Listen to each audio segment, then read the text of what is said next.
Hey racers, and welcome back to another video. Today's video is the best training frequency for enduro riders and racers.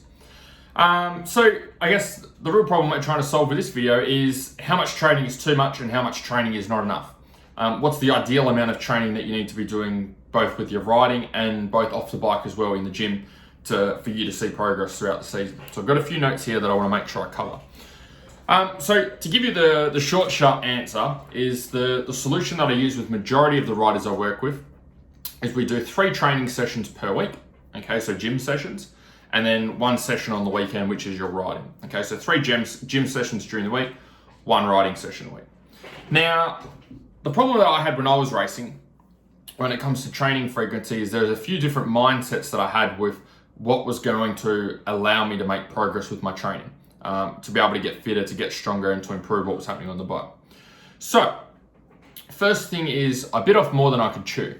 And what I mean by that is I would have these good aspirations of training all the time. Okay, I wanted to train every day. I wanted to get in there, especially when I was in juniors, when I was in primary school. I'd get up before school and do weight training in the morning and then go and do swimming after school. I did a heap of training. But I didn't really have a specific plan or schedule for the week. It's just like, all right, let's see how much training I can get in this week. And I didn't have a particular program I followed. When I did swimming, there might have been something mapped out by the coach. They might have had structure, but it wasn't my structure. And the weight training in the morning, I just had a few exercises that I would do that my dad taught me that I thought that we thought would replicate what was happening on the bike. So every week, every time it got to the start of a new week, it was like, all right, let's just go hard, right? Everything was based on, let's see how much I can get done this week.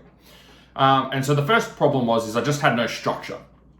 So training frequency is important, okay? But the structure, the strategy that you use with that training frequency is also important, okay? And they both need to work together.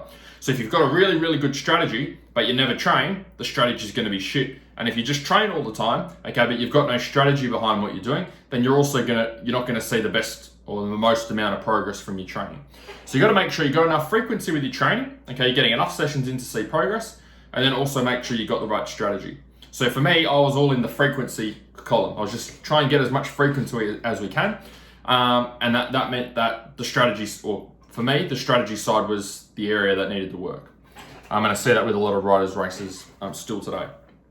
I also had another mindset where I thought more was better.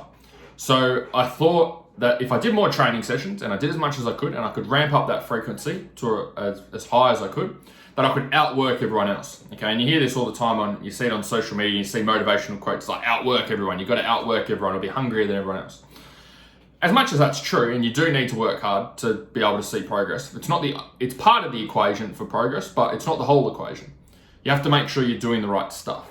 Okay, so if you're doing the wrong stuff and you work at it really, really hard, it's not going to be very effective for you.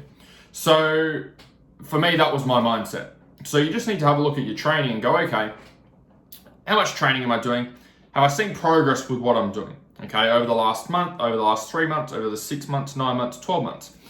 Now, for a lot of you watching this, you're probably going to look at this video and go, well, I don't know if I've seen progress over the last 12 months because I only started 3 months ago, or only started last week, or only started a few weeks ago. Which comes into my next point, which is consistency over intensity. Okay, so for majority of the riders and racers that I work with, they do 3 training sessions a week. And those sessions last for roughly an hour. Now, consistency is much more important than intensity.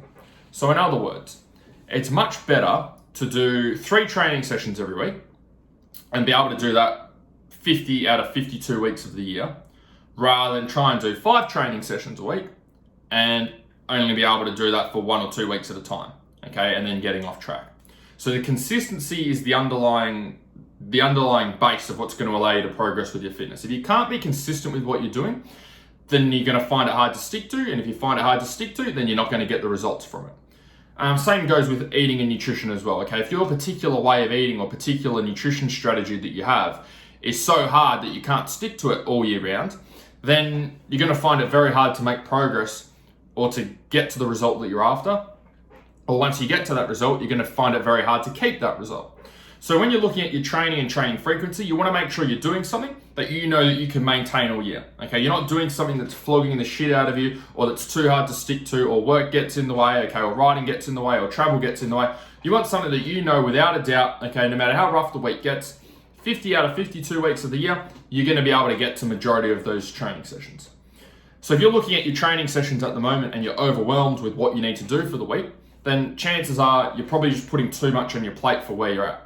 And for some of the races that I work with, that is them. Okay, for some 3 training sessions a week is too much for them, and so we need to cut that out. Or sometimes we put the training aside completely and we just focus on the nutrition, or we put the nutrition aside completely and just focus on the training, depending on what their particular goal is.